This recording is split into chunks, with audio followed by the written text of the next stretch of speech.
천안의 한 아파트의 리모델링 진행을 놓고 주민들 사이에 찬반 양론이 갈라지면서 첨예한 대립 양상을 보이고 있습니다. 3.1운동의 상징 유관순 열사의 순국 102주기 추모제가 진행됐습니다.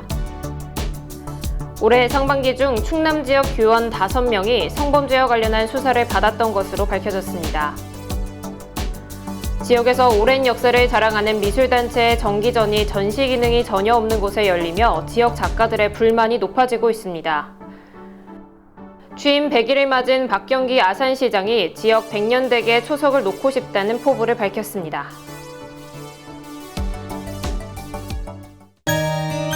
하늘이 내려주신 하늘이 그려주신 대로 나의 하늘 내일도 오늘처럼 건강한 우리 가족처럼 우리 하늘. 천안시 농특산물 공동 브랜드 하늘그린 천안 흥타령쌀. 안녕하십니까. 아나운서 정혜인입니다. 천안TV 주간 종합뉴스 시작하겠습니다. 천안의 한 아파트에서 리모델링 추진을 놓고 추진위 측과 반대 측이 첨예하게 대립하고 있다고 하는데요. 자산가치 증가와 주거권을 놓고 대립하고 있는 이들의 이야기를 최영민 기자가 들어봤습니다. 천안시 불당동에 자리한 한 아파트입니다. 이곳에서는 리모델링 추진을 놓고 추진위와 반대 측 주민들 간의 갈등이 한창 진행 중입니다.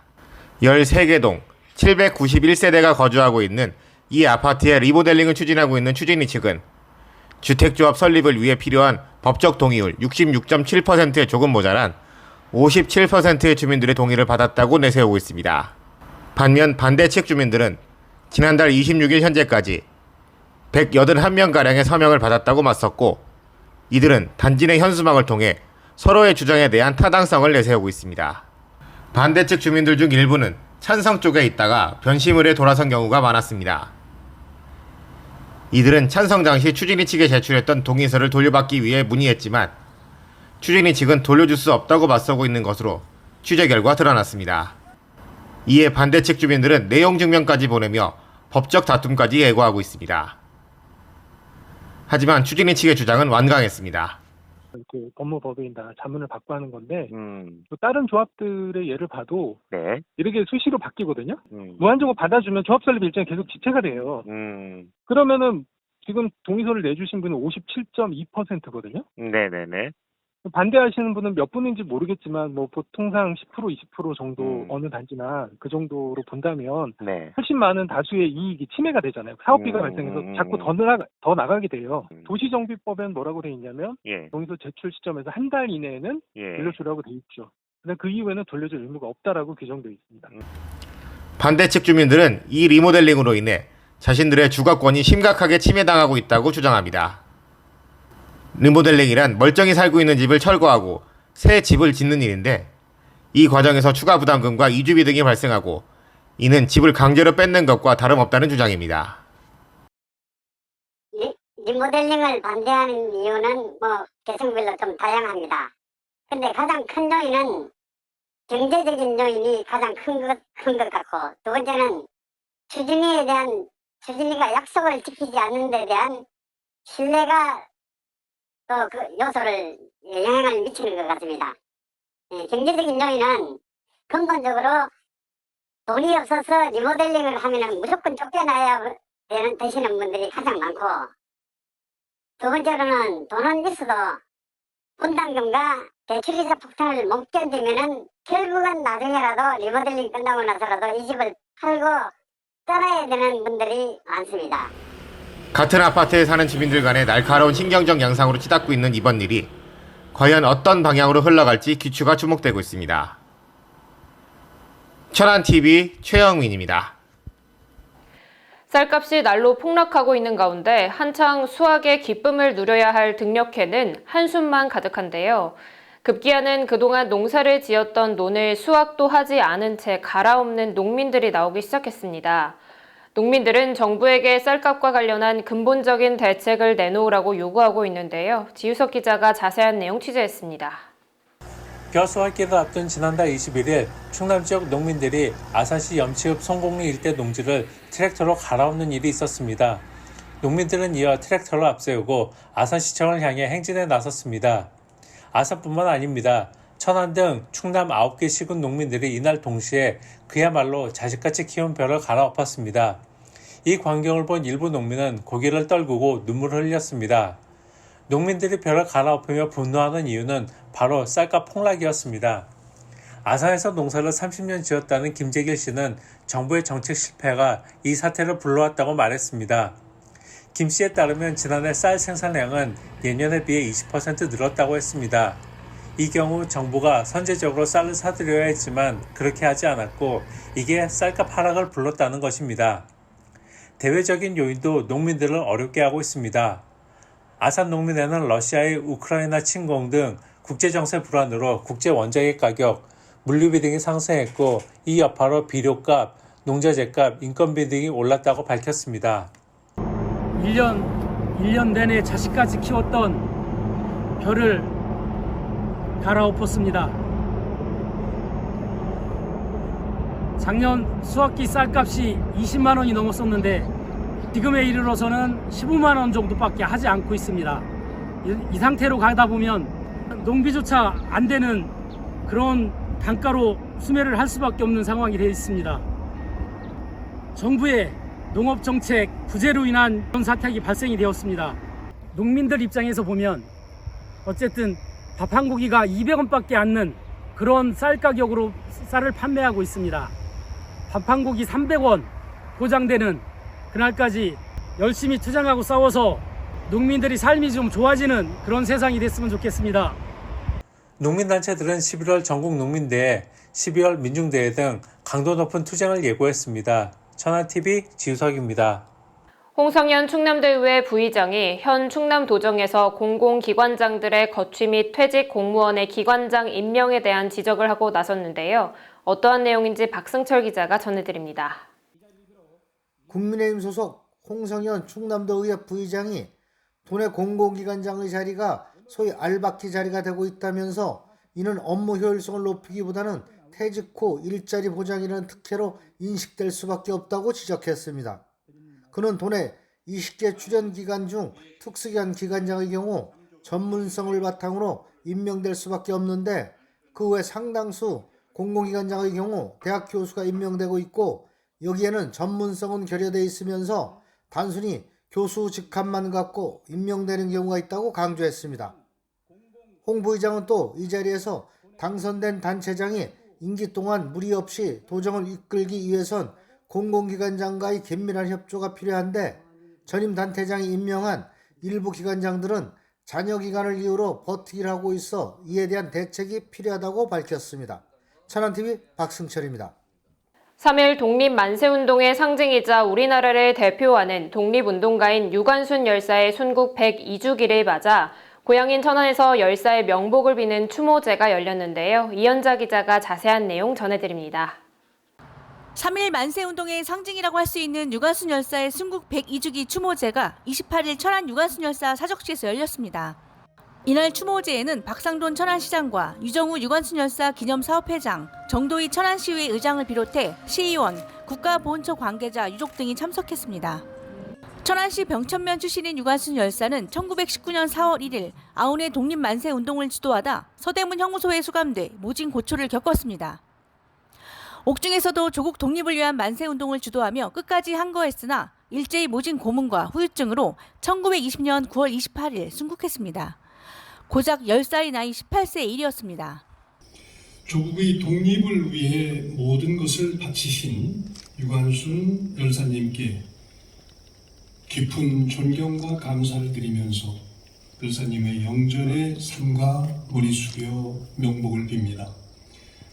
나라에 바칠 목숨이 오직 하나밖에 없는 것이 유일한 슬픔일 뿐이라고 유언하셨던 유관순 열사께서는 빼앗긴 나라를 되찾기 위해 18세의 꽃다운 나이에 몸속 횃불을 들고 독립만세운동을 주도하셨던 분입니다. 102년 전 우리 지역에서 시작된 대한 독립만세 함성소리는 들불처럼 퍼져나가 전 국민의 독립을 향한 열망에 불을 지피셨습니다. 유관순 열사의 독립 정신을 이어받아 영광스러운 대한민국의 미래를 후손들에게 물려줄 수 있도록 한마음 한뜻으로 지혜를 모아야 하겠습니다. 천안TV 이현자입니다. 충청남도 교육청 소속 초, 중 등 교원 5명이 성범죄로 인해 수사기관의 수사를 받고 있고 이 중 2명에 대해서는 직위 해제가 내려진 것으로 드러났는데요. 국회 서동용 의원이 제시한 자료에서 밝혀진 내용에 대해 조인옥 기자가 보도합니다. 2022년 7월 기준 충남 지역 초, 중 등 교원 5명이 성범죄로 수사기관의 수사를 받은 것으로 드러나 충격을 주고 있습니다. 이 중 2명은 직위 해제되고 수사를 받은 교원 중엔 아산 지역 교원 1명이 포함되어 있는 것으로 나타났습니다. 국회 교육위원회 소속 더불어민주당 서동영 의원은 지난 26일 수사기관으로부터 성범죄 수사 통보를 받았지만 그에 따른 즉각적인 직위 해제가 이루어지지 않은 사례가 발견됐다고 밝혔습니다. 교육청별로 살펴보면 인천교육청 11명이 성범죄 수사 통보를 받았고 직위 해제된 인원은 6명에 그쳤으며 충남교육청도 5명 중 3명이 직위 해제되지 않은 상태로 그중 1명은 아산에서 근무하는 교원으로 파악됐습니다. 교육공무원법 제44조 2항에 따르면 금품 비위, 성범죄 등으로 수사기관의 수사를 받고 비위의 정도가 중대하며 이로 인해 정상적인 업무 수행을 기대하기 어렵다면 직위 해제가 가능하다고 규정하고 있습니다.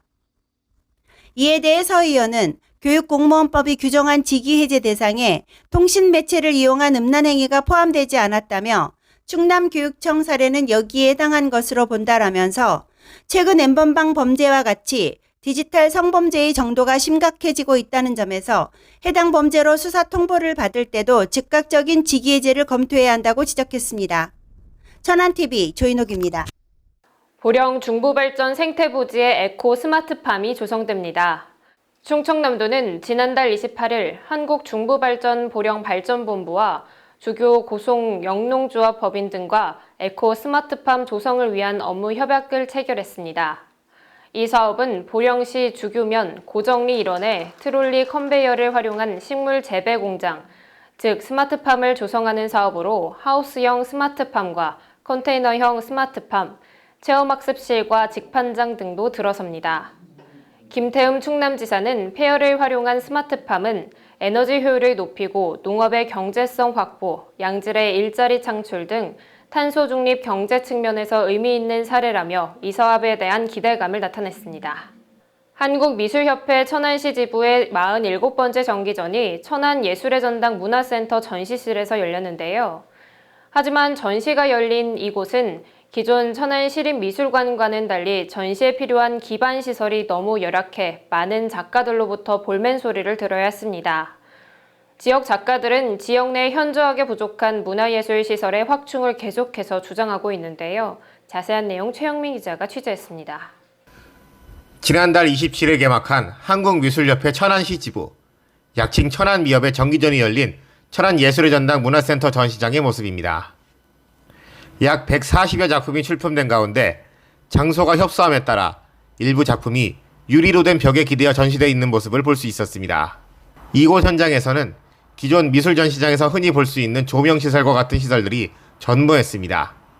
모든 작품을 다 벽에 걸 수 없어 일부 작품이 마치 바닥에 놓여 있는 것과 다를 바 없는 모습으로 전시되면서 작가들은 좋지 않은 시선을 보낼 수밖에 없었습니다.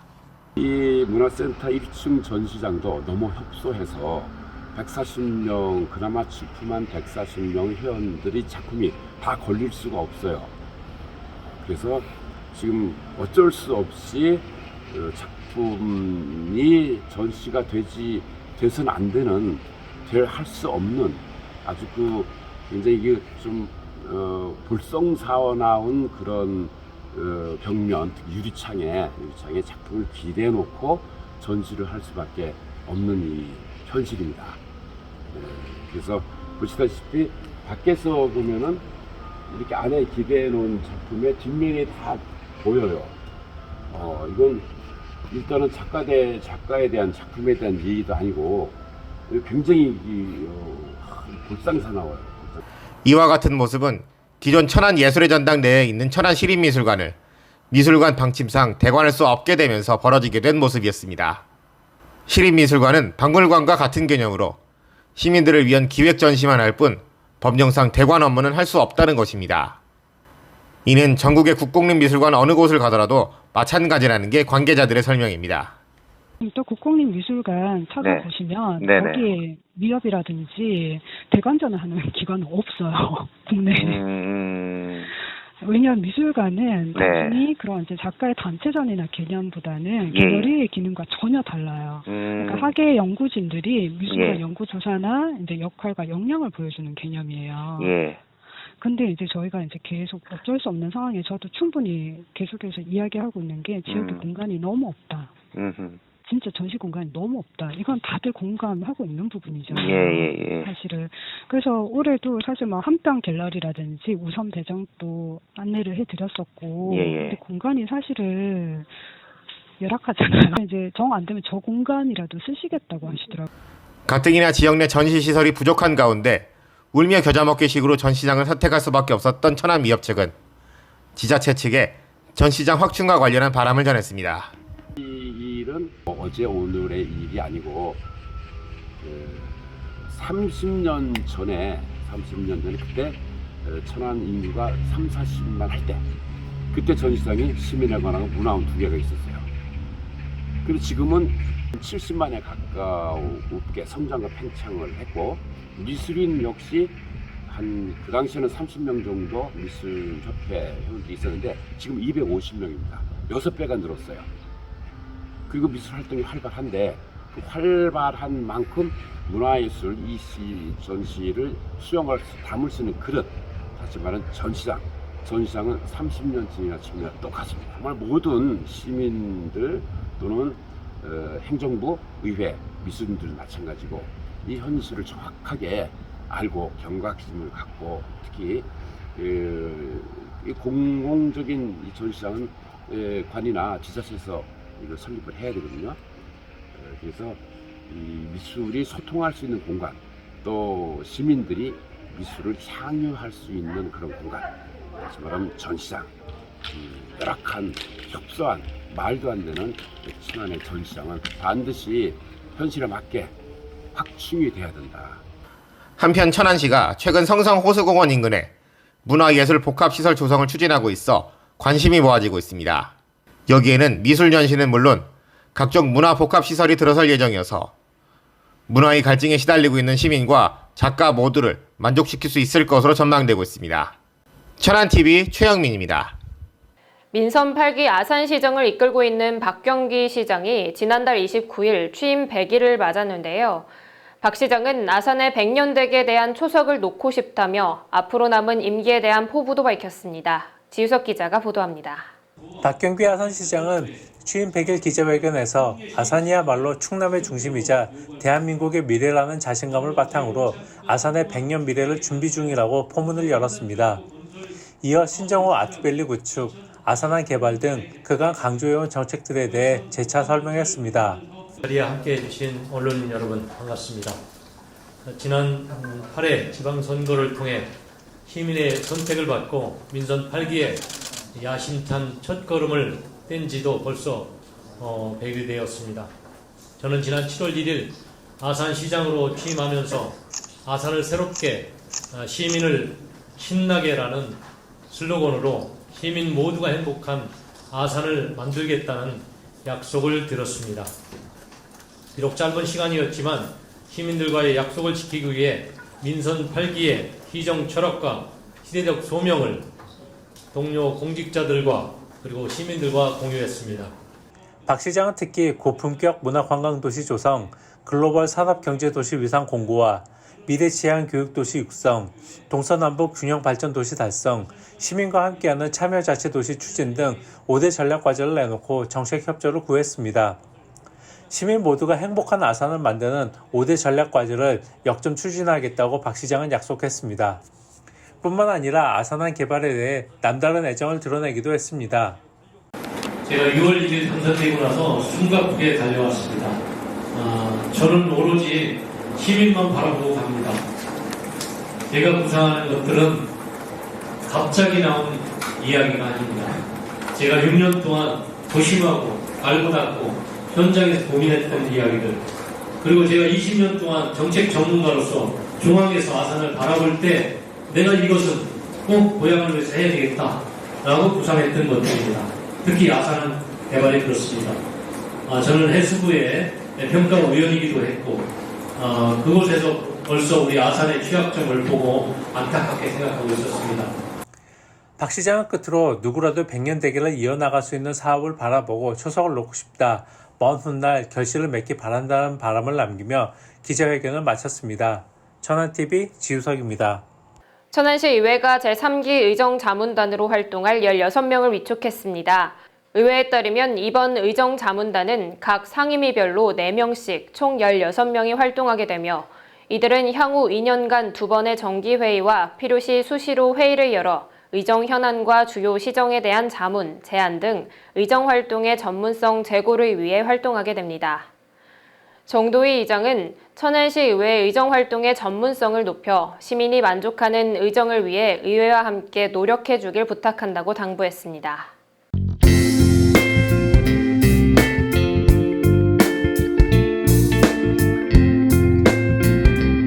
천안TV 초대석, 오늘 이 시간에는 2019년 천안 전통 명인으로 선정되신 시방 과자점 유상목 명인을 모시고 다양한 이야기 나눠보도록 하겠습니다. 안녕하세요. 네, 안녕하세요. 네, 반갑습니다. 네, 반갑습니다. 네, 한 분야에서 명인이 되기 위해서는 우리가 상상치도 못할 노력과 열정이 모아져야 된다고 생각합니다. 명인님이 제빵에 열정을 갖게 된 동기부터 말씀을 좀 해주시겠어요? 동기라고 하면 제가 이제 학업을 마치고 누나가 서울에서 있는데 무작정 올라왔죠. 올라오라 해서. 그래서 올라왔는데 누나가 양말 공장을 해요. 지금도 하고 계시지만. 그런데 이제 제가 도와준다고 하고 있는데 이 일은 하지 말라. 힘들다. 그래서 이제 어떻게 알아보시더니 그 동네에 아시는 분, 친구분한테 얘기를 해서 빵을 한번 해보면 어떻겠냐. 그래서 강남에 빵집을 소개시켜줬는데 가서 처음에 가운을 입고 하는데 화장실도 못 갔어요. 창피해서. 그리고 저 적성에는 안 맞는 것 같더라고요. 그래서 한 1년 정도를 계속 돌아다니면서 다른 집도 가보고 했는데 이건 아닌 것 같아요. 그런데 압구정동에 한 제과점을 갔었는데 거기서 신세계를 본 거죠. 너무 빵이 예쁘고 케이크를 해놨는데 너무 예쁘고 그때 당시에 그 화과자라고 할까? 거기에 꽂힌 거죠. 그래서 나도 한번 해봐야 되겠다. 그래서 시작된 게 아마 그때부터인 것 같아요. 네, 오랜 세월 동안 제빵에 관심을 갖고 노력하신 만큼 성과도 못지 않을 것 같은데 이 자리에서 자랑도 해주시죠. 자랑이라고 하면 제가 베이커리에 입문한 지가 한 32년 정도 됐는데 지금까지 후회를 해본 적이 없어요. 근데 처음 가운 입었을 때 창피한 말고는 후회를 해본 적이 없는데 지금까지 그 서울의 제과점을 많이 돌아다니고 했어도 천안에 내려온 계기가 그 천안에 또조로 과자점이라고 있는데 네. 제가 거기 상무로 한 15년 정도 근무를 했어요. 근데 서울에서부터 천안 하면 호두 과자가 워낙에 유명하기 때문에 호두 과자를 한번 연구해보라 해서 연구하다가 천안 또조로 과자점에 내려왔는데 거기서 이제 내 개인 사업을 한번 해보고 싶다 해서 15년 근무하고 저 시방이라는 과자점을 시작한 지가 지금 17년 정도 됐죠. 그때부터 그 우리 호두롱이라는 과자를 그 전부터 생각했던 그거를 개발해서 이제 상표화하고 특허를 내서 지금 저희 집의 대표 과자가 됐죠. 네. 그리고 전통 명인으로도 선정이 되셨죠. 그게 이제 그 어떻게 보면 호두롱이라는 제품이 이제 특허화하고 지금 천안뿐만 아니라 충남에도 많이 뭐 전국에 택배도 많이 나가고 있는데 그거를 시에서 좀 과자가 색다르다. 좀 고품격화가 된 것 같다 해서 그 명인 제도가 있는데 한번 도전해보지 않으렴 해서 누가 도전했는데 운 좋게도 2019년에 명인으로 선정됐습니다. 네, 다시 한번 축하드립니다. 네. 명장님께서는 호두과자 고품격화를 위해서 호두롱을 상표 등록하고 특허까지 나신 걸로 알고 있는데요. 이것에 대해서 좀 한 말씀 해주시죠, 또. 제가 명장님은 아니고 명인님인데 네. 천안시 전통 명인인데 그 호두 과자 지금까지 천안하면 뭐 누가 뭐래도 호두 과자인데 그게 제가 먹어보니까 하루만 지나도 좀 푸석해진다고 해야 되나? 그리고 지금 그 상태로는 저희가 그 오래된 역사를 가진 그런 호두 과자를 이길 수가 없어서 저만의 방식으로 약재도 좀 넣고 이거를 지금까지는 계란과 그 밀가루를 사용한 제품을 틀에 짜서 이렇게 구워 나왔었는데 저는 좀 다르게 그거를 하나하나 반죽을 끓여서 이렇게 손으로 띄어서 그거를 숙성을 시켜서 오븐에서 구워 나오는 형태로 그래서 한 일주일이 지나도 뭐 촉촉하고 맛있다 그런 제품을 충분히 자랑해 주셔도 됩니다. 네, 다음 이야기는요, 또 단순히 빵을 만드는 것이 아닌 지역사회를 위해서 공헌도 많이 하시는 걸로 알려져 있거든요. 주로 어떤 활동을 하고 계신지도 이야기해 주시죠.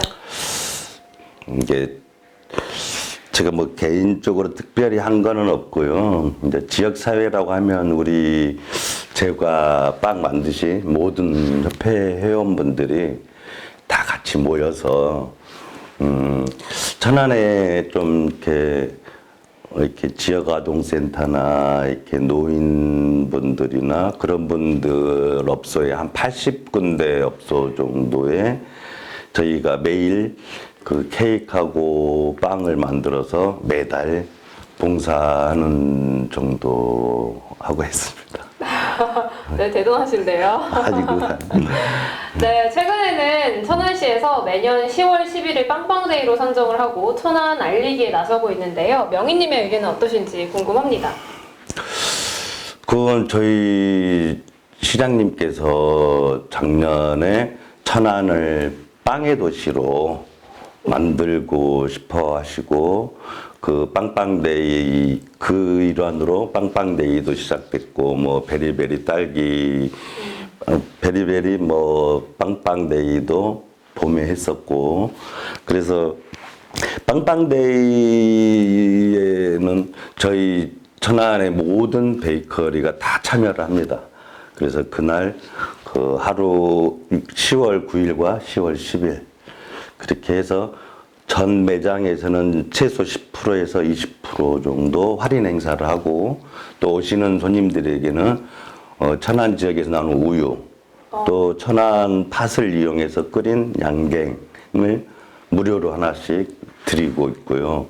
또 그 시청 광장에서는 그 35개 업소 정도가 모여서 각 집집마다 색깔 있는 제품을 그 판매를 하는 부스 행사를 하고 있습니다. 그날 뭐 연예인들도 오고 뭐 행사를 크게 한다고 하는데 네.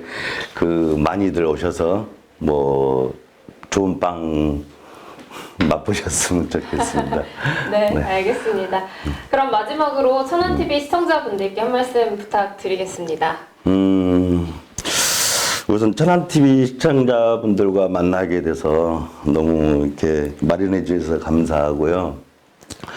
저희 이번 하여튼 빵빵데이 그 행사에 많은 부스가 오니까 그리고 많은 선물도 있고 그 뭐라고 하지 게임을 해서 이기면 뭐 상품권도 주고 뭐 할인권도 주고 해서 전국에서 몇만 명이 모이는 걸로 알고 있습니다.